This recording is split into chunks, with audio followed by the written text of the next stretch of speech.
हरिबोल श्रीमद्भागवत तृतीय स्कंद द्वादश अध्याय। मैत्रेय उवाच एमन्ते काल संख्या जेते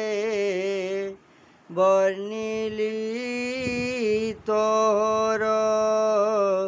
अग्रते एवे विदुर कहूँ तो ते से ब्रह्मा सर्जना जेमन्ते वेद विचारे कला सृष्टि जेणु अमोघ तार दृष्टि अन्धत्रा मिश्र महामोह तामिश्र पुणी तमोह अविद्या पंच पर्व सृष्टि आगे कल्पिला परमेष्टि पाप बहुल सृष्टि से ता देखी ब्रह्मा विचार ए सृष्टि नहिला उचित दृढ़े गोविंदे देला चित गोविंद पाद ध्यान बले संयुक्त भक्ति निश्चले विष्णुर अंशे चारि भ्रात ब्रह्मार मन मध्युजात सनक सनंद एवेनी कुमार सनातन घेनी स्वभावे ऊर्ध्वरेता होन्ति विष्णु आन न जानन्ति ताहांकु चाहि वेदवर स्वभावे कई मधुर। हरिबल ब्रह्मवाच तुम्भे चतुर पुत्रे मोर वेद प्रमाणे सृष्टि कर ए सृष्टि होइब तुम्भर जाओ जा मोर बोल कर। हरिबल मैत्रेयवाच एमन्ते पिता वाक्य शुणी पुत्रे कहन्ति मने गुणी आम्भर तेणे कार्य नाही एमन्त आज्ञा दिय तुहि गोविंद चरणार बिंदे भक्ति करिबु मोक्ष सधे एमन्ते शुणी तांक बाणी क्रोधे कंपिला कुश पाणी पुणी बुद्धिरे चित्त धरी ध्याने सुमरी नरहरी कोपे भ्रुकुटिता कुटिल बदन दिशिला पिंगल भ्रुकुटी मधुपुत्र जात दिशई सुनील लोहित देवंक पूर्वे जात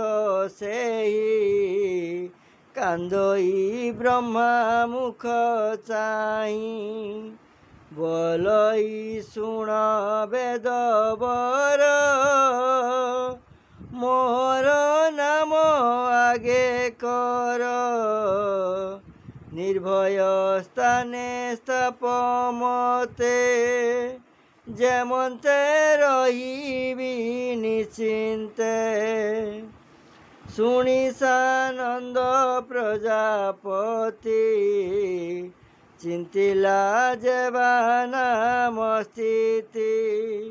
हे पुत्र रोदन न कर करिबी वचन तोर रोदन कलु आगे जेणु तो नाम रुद्र हेउ तेणु एमंत कही तार आगे स्थान कल्पिला यथा भागे मन इंद्रिय प्राण व्योम वायु नल जल स्थान महिमीर चंद्र तप एमंते एकादश रूप जे स्थाने जे नाम तोहर होइब सुण हे कुमार मन उपरे मनु नाम इंद्रिय पदे मनु जान प्राण रे बसे महिनाश आकाशे महान प्रकाश पवने शिव रूप बसे अनले ऋत ध्वज मिसे ऊर्ध्वरे तस जल जोगे भव शिव भूमि भागे रविर स्थाने कला भाव चंद्रेव शिव वामदेव तपेव शिव धृत व्रत एमंते एकादश मत तुम्भर पत्नी नाम जेते सुन कहिबा तो ग्रते विवृत्ति उसना जे उमा अपरे सुन जेते बामा नियस्तर पीला अंबिका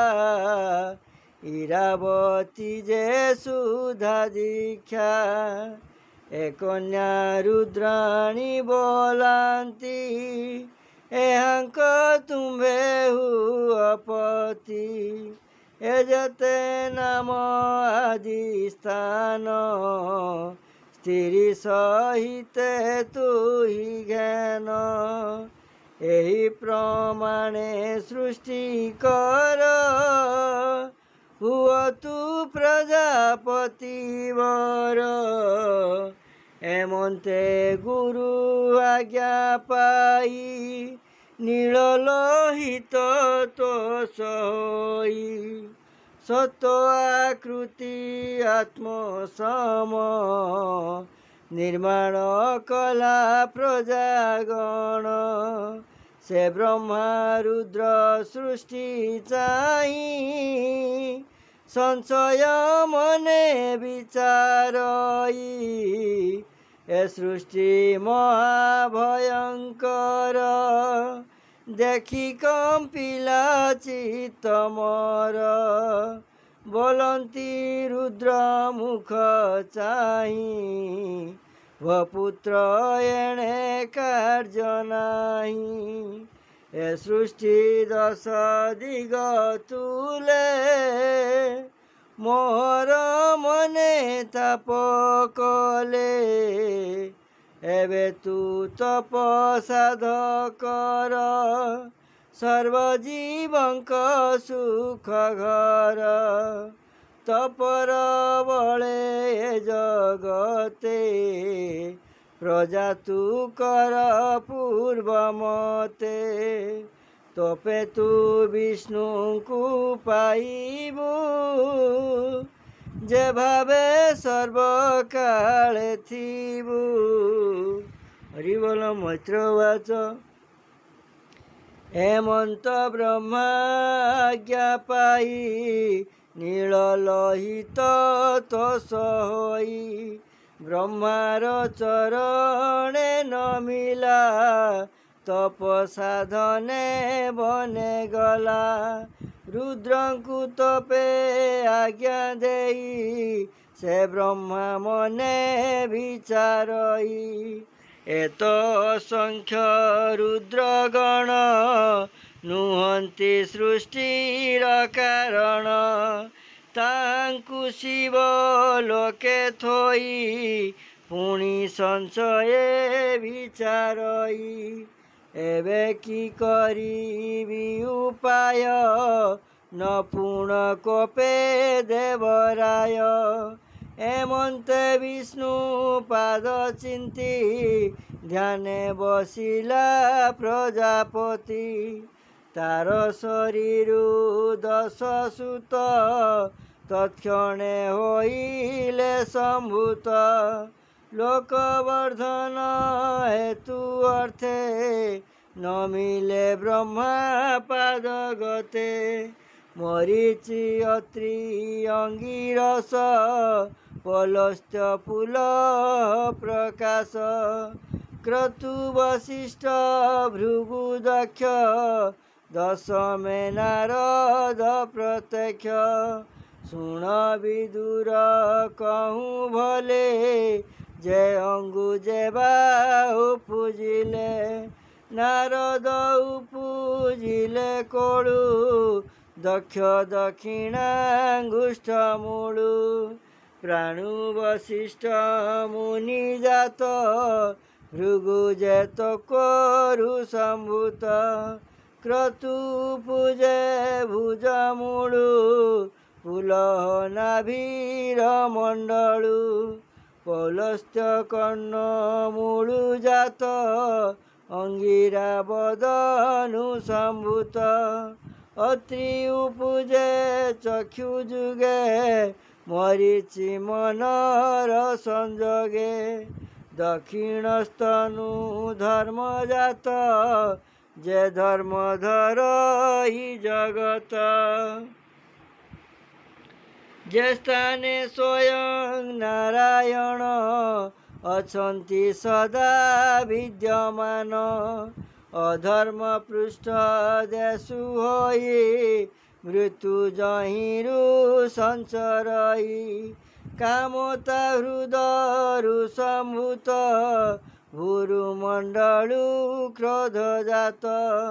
लोभ होइला अष्ट देशे वचन बदनु प्रकाशे शपथ सिंधु मेढ्र देशु मृत्यु देवता गुह्य देशु कधर्म छायारु संभूति जार पत्नी देवहूति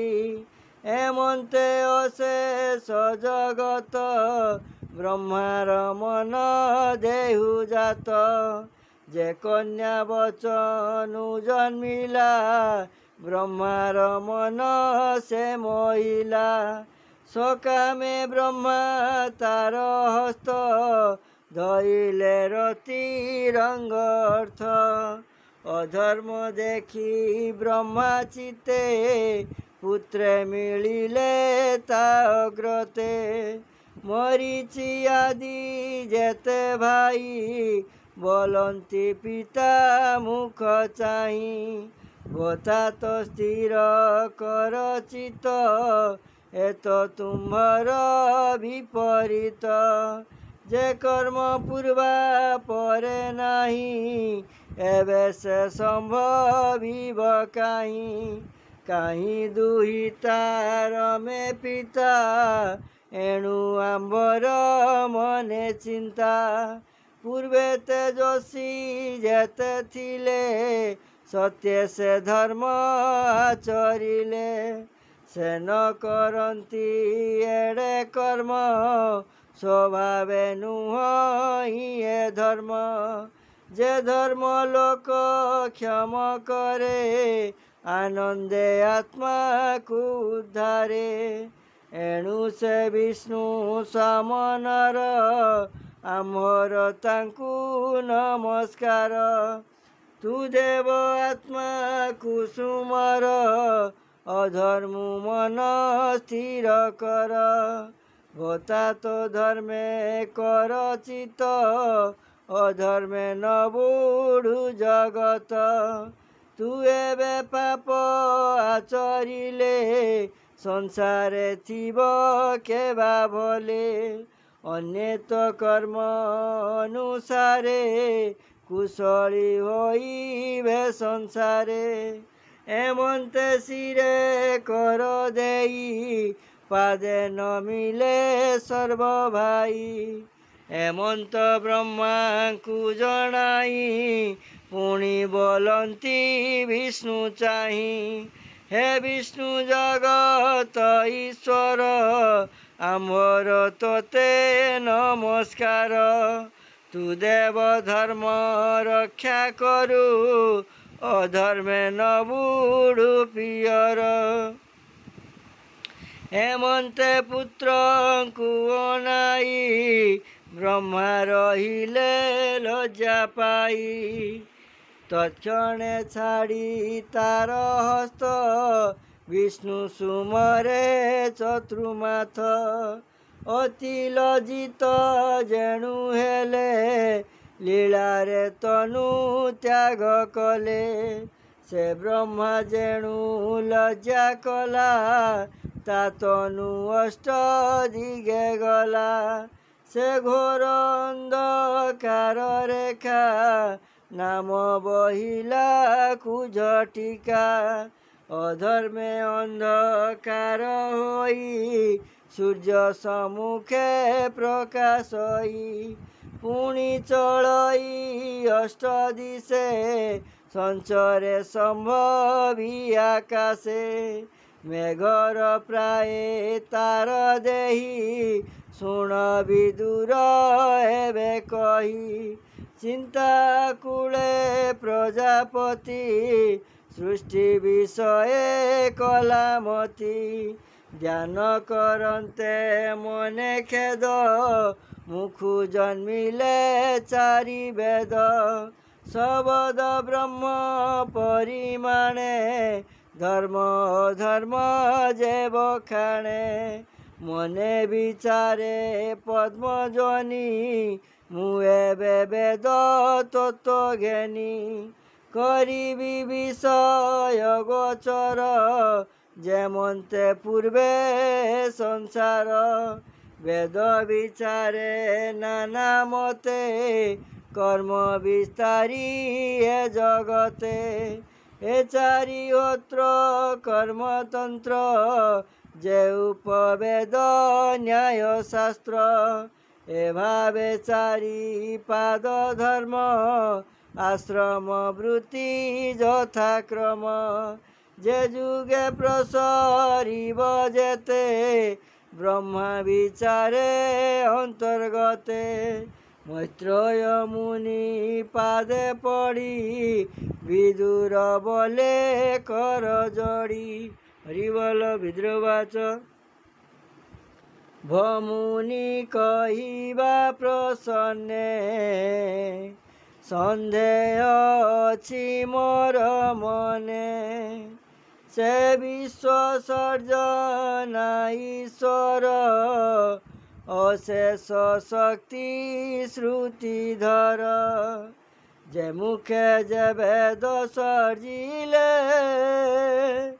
जहु जे धर्म प्रकाशिले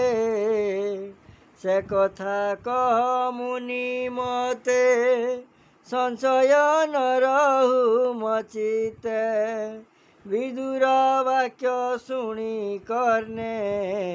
मैत्रेय कहन्ति प्रसन्ने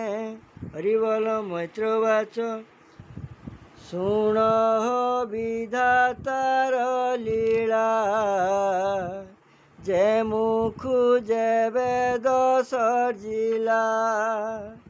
ऋग्वेद पूर्व मुखु कला दक्षिणे जजु प्रकाशिला साम पश्चिम मुखु जात अथर्व उत्तरु संभूत वेदादि शास्त्र स्तुति स्रोत जगादिकृत अग्निहोत्र देवंक मंत्र स्तुति जेते पूर्वादि यथा क्रम मते आयुर्वेद जे धनुर्वेद गंधर्व वेद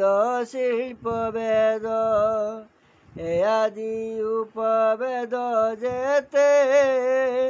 पूर्वादि मुखु क्रमागते पंचम वेद इतिहास सकल वदनु प्रकाश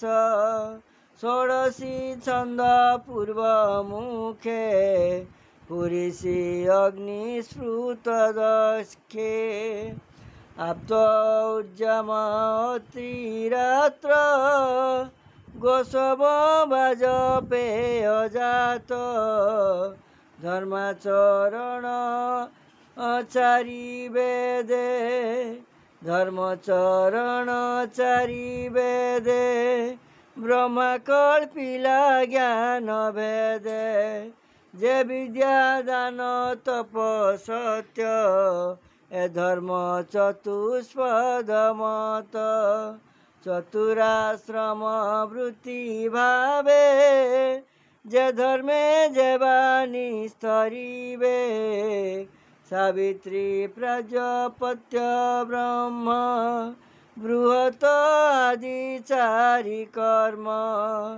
कृषिजा जन जे शालीन श्रीलंच वृत्ति आदि धर्म व्याख्यान बाल खिल्या दीक्षा उडुम्बर फेन फाशिक्षा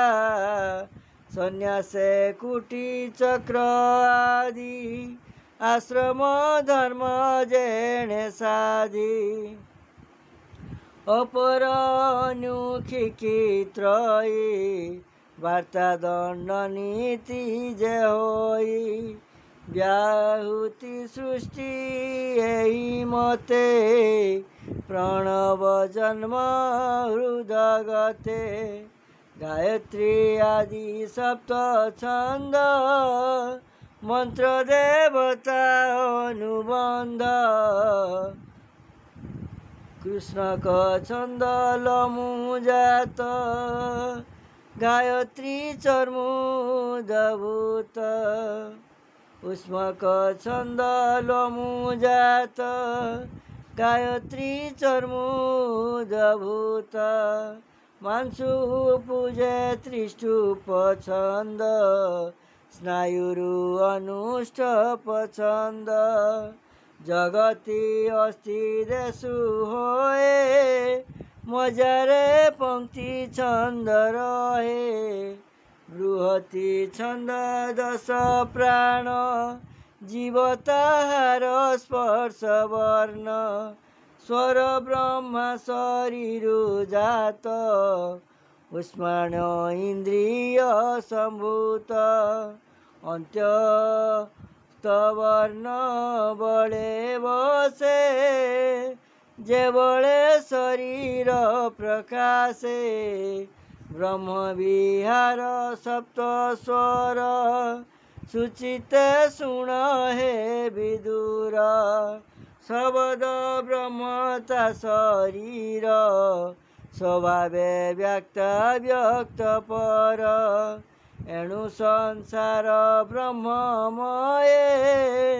जे ब्रह्म नाना शक्ति बहे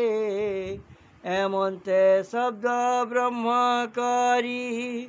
अपर सृष्टि मन स्मरी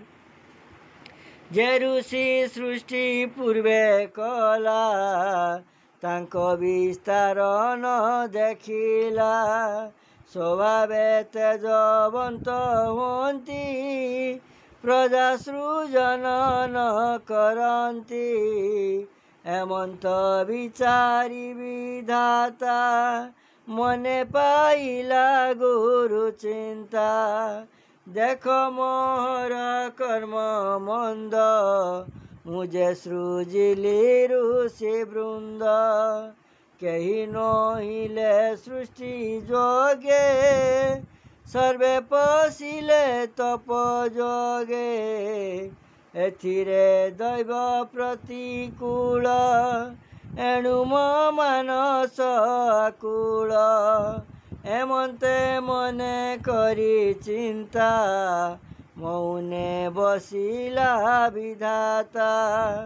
तत्क्षणे ब्रह्मा निज पिंड तापे होइला बेनी खंड से बेनी खंड ब्रह्मा देहे नारी पुरुष बेनी हुए पुरुष खंड ताहा तनु सेहला स्वयं मनु संसारे राजा से बोलाई सुन विदुर एबे कही अपर खंड नारी जन्म होइला सतरूपा नाम मनुर पत्नी से होइला मैथुने सृष्टि उपजिला पंच संतति तार तहु होइले सुन नाम कहु उत्तान पाद प्रिय व्रत आगे होइले बेनी सुत अपरे जात बेनी कन्या जगन्नहिनी अनुपमा आकुति देवहूति बेनी प्रसूति नामे कन्या तिनी से मनु कन्या दान कला आकुति रुचि विप्रदेला मध्यमा देवहूति नाम विवाह कले ताक धर्म तृतीया नाम जे प्रसूति ताहाकु दक्ष प्रजापति ताहंक गर्भु नाना मते संतति पुरिले जगते एमंत भागवत वाणी मैत्रेय विदुरे बखाणी शुण सुजने सुध चिते तृतीय स्कंद भागवते मैत्रेय विदुर संवाद शुणते न लागे प्रमाद एणे हरिंकी करी लये ब्राह्मण जगन्नाथ कहे हरिबल इति श्रीमद्भागवते